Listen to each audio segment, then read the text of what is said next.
Tour pro just lost his PGA Tour card in the most brutal way possible. The final event of the PGA Tour season always provides drama.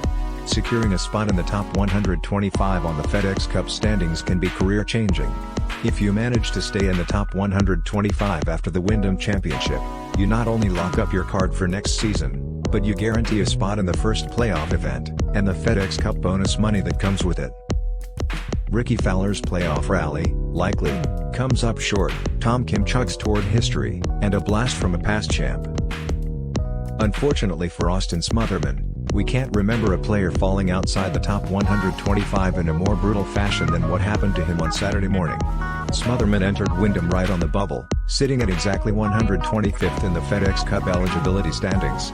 Make the cut, and the 28-year-old rookie had a great chance to secure a spot in the first playoff event next week at the FedEx St. Jude in Memphis. Things were looking good for him after an opening round 65 put him at T5 entering Friday. Then Friday happened. A disappointing second round didn't get any easier for Smotherman with weather delays on Friday afternoon.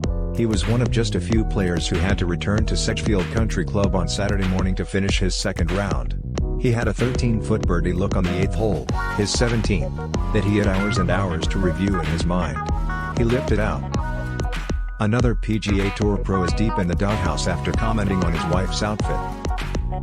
No worries, at this point he was still at 1 under par, and if he'd just part his last hole the cut line would remain at 1 under, and he'd stick around for the entire weekend. Well, after hitting the fairway and having 157 yards at number 9, he missed the green by 19 yards and wasn't able to get up and down, instead posting a double bogey. Just gut-wrenching stuff for the former SMU golfer. Overnight, the golf data website DataGolf gave Smotherman a 49.6% chance to retain his PGA Tour card.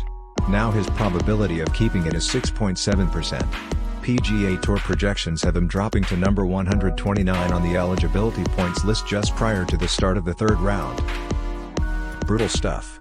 Smotherman can still try to retain his card with some strong finishes in the Korn Ferry Tour Finals, but those aren't the events he envisioned himself playing when he was in the middle of the fairway on this final hole of his second round.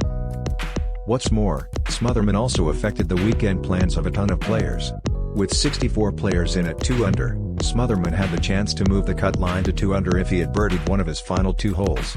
Instead, the cut line stayed at 1 under for the Wyndham, which means the most players made the cut in a very long time. Some of the 22 players who were at 1 under and now are playing the full weekend better send Smotherman a bottle of wine for how much he just helped them out.